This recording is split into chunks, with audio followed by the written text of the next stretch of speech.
Salam saudaraku yang kekasih dalam nama Tuhan Yesus Kristus. Terimalah salam dan peluk kasih saya buat saudara-saudari. Siapapun saudara dimanapun saudara berada di belahan dunia ini, dan apapun yang menjadi latar belakang suku, kaum, bahasa, dan bangsa saudara, percayalah, dalam nama Tuhan Yesus Kristus kita bersaudara. Pada kesempatan yang berbahagia ini, saya tergerak dan terdorong untuk memperkatakan satu hal, yaitu perihal Bunda Maria, dan biarlah ini menjadi penghujung atau akhir di dalam topik seputar Bunda Maria.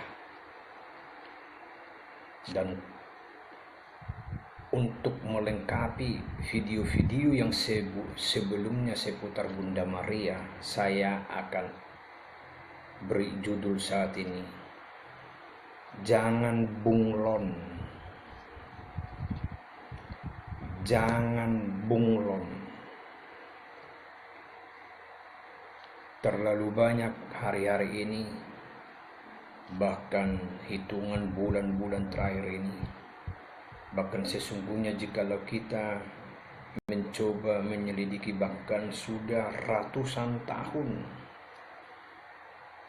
hal-hal seperti ini terjadi, yaitu pemahaman yang mencoba memutarbalikkan fakta secara tidak langsung, ingin menggeser atau mengarahkan kebenaran, dan sadar tidak sadar mencoba mengaburkan kebenaran dan terjadinya berbagai penyembahan berhala.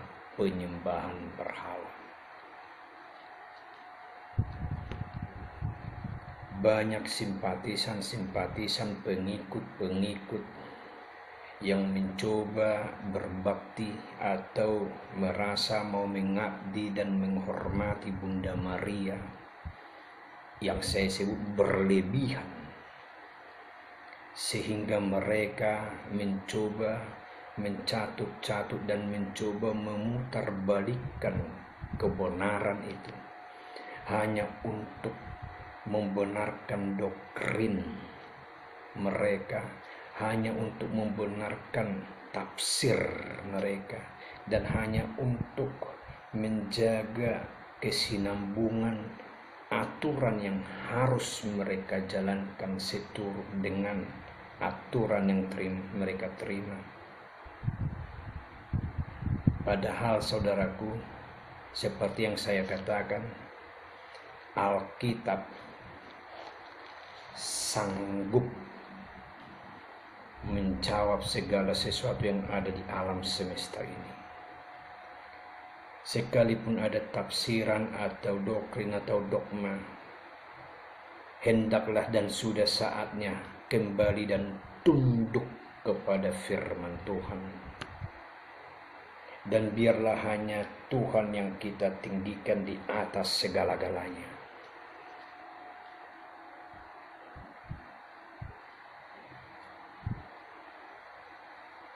Bunglon, yaitu pemikiran yang berubah-ubah, tidak memiliki satu pendirian, dan mencoba mengubah-ubah kebenaran untuk memuluskan apa yang menjadi paham, apa yang menjadi tafsir, apa yang menjadi aturan yang mereka buat. Yohanes 1 ayat 1 jelas, pada mulanya adalah firman bersama-sama dengan Allah, dan firman itu adalah Allah. Dan firman ini bisa menjawab segala sesuatu tanpa bantuan. Mungkin ada di antara saudara berkata bahwa Alkitab yang saya pegang ini adalah bagian daripada kitab-kitab yang saudara pegang. Lepas benarnya yang saudara perkatakan, dan jikalau saudara setidaknya memperkatakan ini bagian dari apa yang saudara nyatakan, Tapi dari Alkitab ini saja saya sanggup memaparkan sesederhana mungkin dan memperkatakan apa yang saudara imani saat ini salah dan tidak bersesuaian dengan firman Tuhan. Saudaraku, masalah iman percaya itu belum tentu kebenaran. Iman dan percaya seseorang belum tentu mengandung kebenaran. Semua boleh memiliki iman percaya, tapi belum tentu semua mengandung kebenaran. Sebut saja contoh.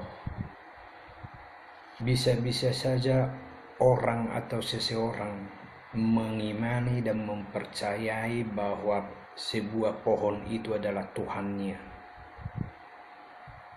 Tuhan yang dipercaya. Dengan pola pikir pemahaman semua dia mau memperkatakan bahwa pohon itu adalah Tuhan yang layak disembah. Dia memiliki iman percaya. Tapi itu bukanlah satu kebenaran. Bagi kita yang mengetahui kebenaran, tapi bagi dia yang mempercayai pohon itu sebagai Tuhannya, memiliki iman percaya, bagi dia itu kebenaran. Jadi banyak kebenaran-kebenaran di dunia ini yang menganggap bahwa mereka sesuai dengan ajaran-ajaran tertentu dan kita menghargai semuanya itu. Tetapi kita sebagai umat Kristen terlebih-lebih baik dari segala macam denominasi gereja yang mengakui bahwa Yesus Kristus adalah Tuhan, maka kita akan dengan mudah memperkatakan bahwa itu adalah penyembahan berhala, yaitu pribadi yang saya contohkan tadi memperkatakan pohon adalah Tuhan mereka sekalipun mereka memiliki iman percaya. Jadi semua iman percaya belum tentu mengandung kebenaran, termasuk iman percaya yang sedang dipegang oleh berbagai macam denominasi gereja saat ini. Jadi karena itu hendaklah bahkan semua denominasi gereja, bahkan setiap pribadi gereja-gereja Tuhan, yaitu di mana pribadi kita adalah gereja-gereja Tuhan, ini waktunya kita berbenah, kita membersihkan diri dan kita menselaraskan kehidupan kita dengan kebenaran firman Tuhan, dengan kerinduan Tuhan itu sendiri. Dan kita sebagai tubuh Kristus saling mengasihi, saling menopang, saling mendukung, saling mengingatkan dan saling menegur serta saling menguatkan. Jikalau kita memperkatakan, bahkan contohnya saya memperkatakan kepada saudara saat ini adalah bentuk kasih saya dan bukan untuk mempermalukan, tetapi untuk meluruskan dan untuk kita sama-sama memahami. Karena saya tidak memungkiri terlalu banyak juga di media sosial ini saat ini begitu banyak beredar. Baik sebut saja antara paham Protestan dan paham Katolik yang seakan-akan saling menyerang, saling berdebat. Saya tidak tahu entah apa yang diuntungkan atau bagaimana, bahkan dari cara mereka berdebat atau memperkatakan pun, dari cara atau etika mereka sudah tidak menunjukkan kasih Kristus. Bahkan sebut saja contoh yang kurang memahami, yaitu belakangan ini khususnya Tritunggal yang sudah saya perkatakan di hari sebelumnya. Ada orang yang menertawakan, berkata, berdebat, bahkan seakan ada nada-nada tertawa yang diperkatakannya, padahal ketidaktahuannya bukan berarti ketidakbenaran. Nah, untuk Tritunggal saya sudah nyatakan. Nah, saat ini kita akan masuk ke topik yang akan kita bahas dalam nama Tuhan Yesus Kristus. Dan biarlah sebagai pembuka untuk kita masuk topik ini, marilah siapapun saudara yang diizinkan oleh kuasa kasih Tuhan melihat video ini, supaya dengan hati yang tenang dan hati yang bagaikan tanah yang baik, yang siap disirami dengan kebenaran-kebenaran firman Tuhan sehingga akan berbuah, bahkan menghasilkan buah 30, 60, bahkan 100 kali lipat ganda. Dan biarlah semuanya untuk kebaikan bagi kita dan kemuliaan bagi nama Tuhan. Terpujilah Tuhan. Sikap bunglon dalam memahami Bunda Maria dan memahami, bahkan Petrus memahami bagian kebenaran. Kita akan melihat, atau saya akan membuktikan dengan setidaknya khususnya dalam 3 kisah untuk memperkatakan kenapa saya menyebut sikap bunglon yang harus saudara rubah. Yaitu yang pertama sekali perihal kebangkitan Kristus. Yang kedua yaitu pengajaran pelayanan Kristus di kampung halamannya. Dan yang ketiga yaitu seputar penantian pencurahan Roh Kudus. Kita beranjak dari kebangkitan. Dari Matius 28 kita mulai baca ayat firman Tuhan, mulai dari Matius 28 ayat yang pertama. Setelah hari Sabat lewat menjelang menyingsingnya fajar pada hari pertama minggu itu, pergilah Maria Magdalena dan Maria yang lain menengok kubur itu. Jadi yang pergi ke kubur itu adalah Maria Magdalena dan Maria yang lain. Siapa Maria yang lain? Apakah Bunda Maria? Bisa saja karena Maria yang lain. Dan bahkan ada juga paham bagian Katolik yang bisa kita lihat di media sosial ini yang memperkatakan memang Bunda Maria pergi ke kubur Yesus, yaitu dengan masuk dari ayat ini, yaitu Maria yang lain. Tapi mereka tidak mau lebih memperjelas lagi karena ada yang mau ditutupi, yaitu keperawanan Maria. Apa itu? Mari kita teruskan. Sangat gamblang kita buka malam ini sebagai penutup untuk perihal Bunda Maria. Dikatakan Maria yang lain. Dan di sini juga supaya lebih jelas di ayat 20 pasal 28 ayat 6, saudara juga perlu memahami, dikatakan supaya searah kita nanti ayat 6. Ia tidak ada di sini sebab ia telah bangkit, sama seperti yang telah dikatakannya. Mari lihatlah ke tempat dia terbaring. Jadi malaikat memperkatakan kepada perempuan itu yang Maria dan Maria yang lain ini, mari lihatlah ke tempat pembaringannya. Karena ada juga bagian daripada paham Katolik, bahkan saudara bisa jumpai di media sosial ini yang memperkatakan seakan-akan yang menyaksikan pertama sekali masuk ke dalam itu adalah Petrus. Dan coba dikait-kaitkan dengan Petrus, yaitu diperintahkan menguatkan sesama, menguatkan saudara-saudaranya, dan yang nantinya menjadi tiang gereja untuk mencoba membenarkan doktrin atau pemahaman mereka. Tapi mari kita urut. Jadi sini jelas perempuan itu masuk dan di bawah malaikat itu lihat tempat dia berbaring. Mari kita lanjut. Di Markus, jadi sini tadi poinnya yang diperkatakan di Matius, Maria Magdalena dan Maria yang lain. Terus di Markus, mari kita lihat, yaitu Markus 16 ayat yang pertama. Setelah lewat hari Sabat, Maria Magdalena dan Maria ibu Yakobus serta Salome membeli rempah-rempah untuk pergi ke kubur dan meminyaki Yesus. di mana yang pergi dikatakan di Markus ini Maria Magdalena, Maria ibu Yakobus serta Salome. Jadi yang dikatakan di Matius tadi Maria Magdalena dan Maria yang lain, di sini sudah terjawab di Markus, yaitu Maria yang lain itu adalah Maria ibu Yakobus.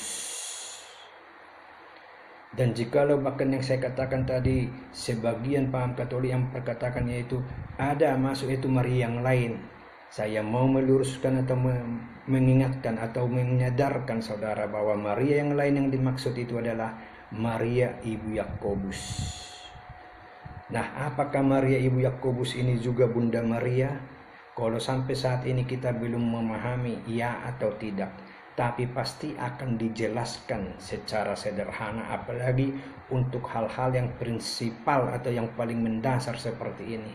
Karena tentulah Tuhan tidak menginginkan kekacauan bagi kita gereja-gerejanya, saudaraku. Mari dengan hati yang tenang, mari kita lanjut, yaitu Lukas. Di dalam Lukas 24, yaitu kita baca pertama sekali ayat 1. Tetapi pagi-pagi benar pada hari pertama minggu itu mereka pergi ke kubur membawa rempah-rempah yang telah disediakan mereka. Yaitu siapa mereka? Kita naik ke ayat yang ke-10. Perempuan-perempuan itu ialah Maria dari Magdala, yaitu Maria Magdalena yang berasal dari Magdala, dan Yohana, dan Maria ibu Yakobus dan perempuan-perempuan lain. Maria Magdalena dan Maria ibu Yakobus. Jadi Matius, Markus, Lukas masih searah dari hal Maria Magdalena dan Maria yang lain atau Maria ibu Yakobus. Mari kita teruskan kitab Yohanes, yaitu di dalam Yohanes kita melihat, yaitu Yohanes 20 ayat 1 dikatakan, pada hari pertama minggu itu pagi-pagi benar ketika hari masih gelap pergilah Maria Magdalena kubur itu, dan ia melihat bahwa batu itu telah diambil dari kubur. Dan di ayat yang ke Yohanes 20 ayat 11 kita baca sampai 18, saya baca untuk kita, yaitu perihal Yesus menampakkan diri kepada Maria Magdalena. Tetapi Maria berdiri dekat ke kubur itu dan menangis. Sambil menangis ia menjenguk ke dalam kubur itu. Sambil menangis ia menjenguk ke dalam kubur itu.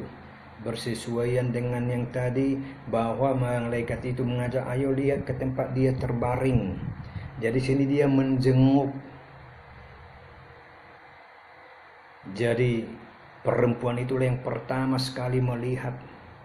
Jadi jangan ada yang coba memperkatakan ada teologisnya di sini. Itu Petrus yang melihat yang pertama sekali. Mereka yang memperkatakan di saat perempuan memperkatakan kebangkitan Yesus, mereka berkata-kata kepada dua murid yaitu yang dikasihi, yaitu Yohanes dan Petrus, dan mereka berdua lari. Yohanes tidak masuk, tetapi sesudah itu si Petrus mendahului dan masuk ke dalam kubur, di mana si Magdalena di luar. Di situ dikatakan, disitulah dikatakan, oh Petrus yang masuk ke dalam. Itu sesudah Magdalena sebelumnya melihat, seperti yang diperkatakan dengan pasal-pasal, bahkan 3 pasal berturut-turut, bahkan 4, Matius, Markus, Lukas, Yohanes. Kita teruskan dulu. Jadi coba kita ayat 13 saya baca lagi. Kata malaikat-malaikat itu kepadanya, Ibu, mengapa engkau menangis? Jawab Maria kepada mereka, Tuhanku telah diambil orang dan aku tidak tahu di mana ia diletakkan. Sesudah berkata demikian, ia menoleh ke belakang dan melihat ibu berdiri di situ. Yesus berdiri di situ, tetapi ia tidak tahu bahwa itu adalah Yesus. Kata Yesus kepadanya, Ibu, mengapa engkau menangis? Kata Yesus kepadanya, Ibu, mengapa kau menangis? Jadi ini bersesuaian dengan yang lain tadi, ada setidaknya 2 Maria, Maria Magdalena dan Maria yang lain. Entah ini hal ini hanya khusus kepada Maria Magdalena atau kepada juga Ibu Yesus kita kata, tapi di sini katakan, Ibu, mengapa engkau menangis? Siapa yang kau cari? Maria menyangka orang itu adalah penunggu taman, lalu berkata kepadanya, "Tuan, jikalau Tuan yang mengambil dia, katakanlah kepadaku di mana Tuan meletakkan dia, supaya aku dapat mengambilnya." Kata Yesus kepadanya, "Maria." Maria berpaling dan berkata kepadanya dalam bahasa Ibrani, "Rabuni," artinya guru.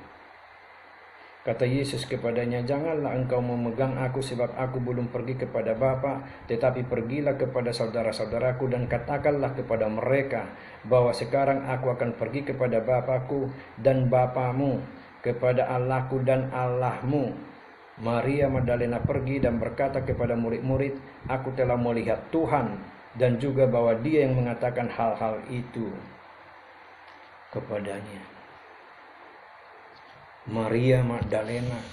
Jadi dikatakan di sini dalam kebangkitan murid-murid atau perempuan-perempuan itu yang pertama sekali datang ke kubur yaitu Maria Magdalena dan Maria yang lain. Di mana Maria yang lain diperjelas yaitu Bunda Maria atau Maria Yakobus.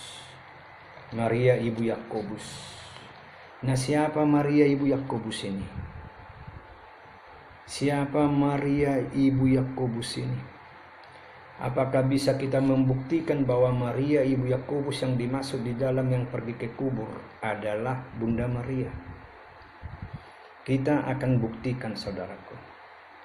Walaupun ada sebagian bahkan paham Katolik yang memperkatakan Maria tidak di situ Bunda Maria, karena aku di dalam kau di dalam aku, bahkan dia sudah 9 bulan di dalam kandungan, tidak perlu lagi datang ke kuburan, kata mereka yang sekalian pola pikirnya seperti itu, dan memperkatakan ada yang lebih penting, yaitu yang kita akan lihat nanti di Kisah Para Rasul. Padahal yang di Kisah Para Rasul itu pun semua yang pergi ke kubur Yesus, mereka pergi juga ke sana, yaitu murid-murid, bahkan Maria Magdalena, bahkan Petrus pergi ke sana. Jadi mulai sedikit-sedikit mulai diselewengkan, tapi mari kita buktikan sebenarnya siapa Maria ibu Yakobus ini. Banyak orang berkata itu pastilah Yakobus,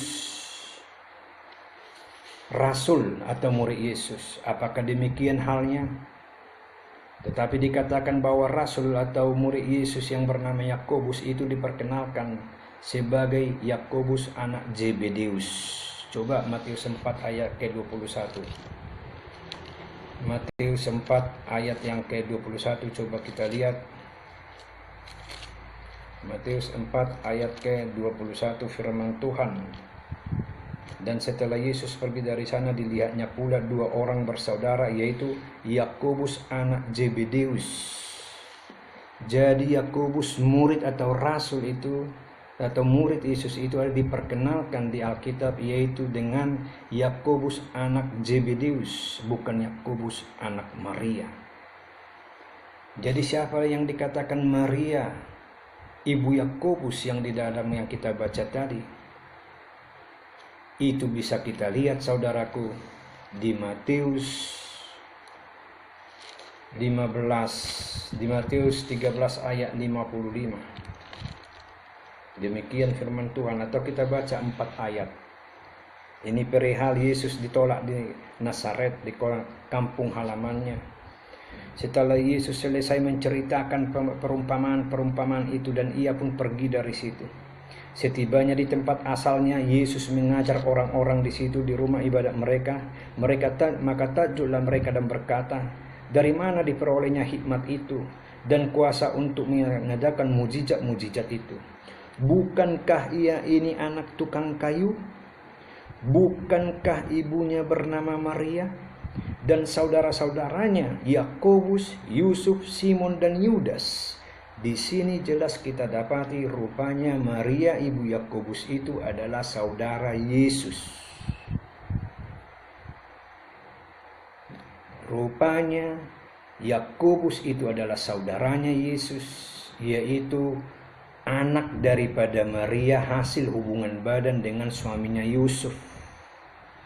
Namun ini coba ditutup-tutupi dengan berbagai argumen, dengan berbagai tafsir, dengan berbagai doktrin atau dogma, hanya untuk menjaga pengajarannya. Mereka mencoba berkata bahwa ini adalah rasul-rasulnya. Coba dulu, kita ikuti dulu. Cakap mereka. Dikatakan Yakobus, Yusuf, Simon, dan Yudas. Yakobus ada, Simon ada, Yudas ada. Yusuf, apakah ada itu rasul? Tidak. Atau mau coba lagi untuk membela mereka, coba katakan, oh itu Yusuf, temannya waktu tukang kayu. Jangan ditambah, jangan dikurang, saudaraku. Ini adalah saudara-saudara Yesus. Karena perikop ini, kisah ini, cerita ini adalah untuk mempertanyakan siapa dia. Dari mana kuasa itu diterima Yesus ini? Bukankah Yesus ini anak tukang kayu yaitu Yusuf? Bukankah Yesus ini namanya Maria? Bukankah saudara-saudaranya ada bersama-sama dengan kita, yaitu saudara laki-lakinya Yakobus, Yusuf, Simon, dan Yudas, bahkan di ayat 56. Dan bukankah saudara-saudaranya perempuan-perempuan bersama dengan kita, sehingga dengan itu dia ditolak. Ini adalah saudara-saudaranya. Tetapi banyak, bahkan khususnya paham saudara kita Katolik memperkatakan, menyanggah bahwa ini bukan anak daripada Maria, untuk menjaga pola pikir, tafsir, dan doktrin mereka, untuk memperkatakan bahwa Maria itu perawan sampai tua. Untuk perihal itu bahkan saya sudah menyatakan, banyak orang yang menganggap mengabdi dan menghormati padahal mengejek seperti video sebelumnya. Tetapi untuk lebih jelas lagi, membukakan bahwa ini adalah saudara Yesus. Bukan hanya di ayat ini, juga saudara bisa melihat bahkan di kisah para rasul. Saudara juga bisa melihat, yaitu kisah para rasul 1 ayat, kita baca mulai ayat 12, di mana ini kisah rasul-rasul menanti-nanti, yaitu janji Tuhan akan pencurahan Roh Kudus. Bahkan suasana-suasana hari ini yang sedang kita memperingati, menikmati janji Tuhan, yaitu perihal pencurahan Roh Kudus. Nah, kita baca ayat 12 mulai. Maka kembali rasul-rasul itu ke Yerusalem dari bukit yang disebut Bukit Zaitun, yang hanya seperjalanan sahabat jauhnya dari Yerusalem. Setelah mereka tiba di kota, naiklah mereka ke ruang atas tempat mereka menumpang. Mereka itu ialah Petrus dan Yohanes, Yakobus dan Andreas, Filipus dan Thomas, Bartolomeus dan Matius, Yakobus bin Alfeus dan Simon orang Zelot, dan Yudas bin Yakobus. Mereka semua bertekun dengan sehati dalam doa bersama-sama dengan beberapa perempuan, serta Maria, ibu Yesus, dan saudara-saudara Yesus. Jadi di sini jelas dikatakan beberapa perempuan serta Maria, ibu Yesus. Di sini juga memungkinkan bahwa Maria Magdalena datang, yaitu orang-orang yang ke kubur Yesus, yaitu perempuan-perempuan Maria, ibu Yesus. Juga ini yang pergi ke kubur Yesus, Yohanes, Petrus ada juga di sini. Juga ibu Yesus dan dengan saudara-saudara Yesus. Jadi Yesus punya saudara-saudara. Bukan yang dikatakan di kisah rasul ini juga bukan bicara dengan saudara-saudaranya para rasul-rasul. Karena rasul-rasul juga sudah ditulis nama-namanya di situ. Bahkan sangat yang paling cukup jelas itu tadi di kampung halamannya, waktu mereka begitu takjub melihat pengajaran dan perumpamaan Yesus. Siapa ini, dari mana dia tahu semuanya itu? Bukankah dia anak tukang kayu? Bukankah ibunya namanya Maria? Bukankah saudara-saudara laki-lakinya ada bersama kita? Dan juga saudara-saudara perempuan ada bersama-sama dengan kita? Tapi mereka mencoba memutarbalikkan fakta yang saya sebut sebagai bunglon. Mencoba mencatut-catut, mencoba bahkan sedikit mencoba membingungkan, demi mempertahankan doktrin, demi mempertahankan tafsir yang sudah mereka terima, yang sudah mereka tanamkan di hatinya. Jadi marilah saudaraku, Belajarlah menempatkan pada posisinya khususnya perihal Bunda Maria. Jangan jadi bunglon, jangan jadi berbeda ucapan, beda yang ini, beda yang itu, hanya untuk mencoba mempertahankan contohnya yang mau dipertahankan tadi yang saya perkatakan, mencoba mempertahankan bahwa Maria itu perawan sampai tua, padahal jelas, bahkan mencoba juga mempertahankan seakan-akan bahwa Petrus itu dia yang dulu masuk ke kubur, untuk menunjukkan bahwa Petrus adalah bapak gereja yang mula-mula. Khusus sama dia dikatakan Yesus, jika engkau mengasihiku, kuatkan saudara-saudaramu.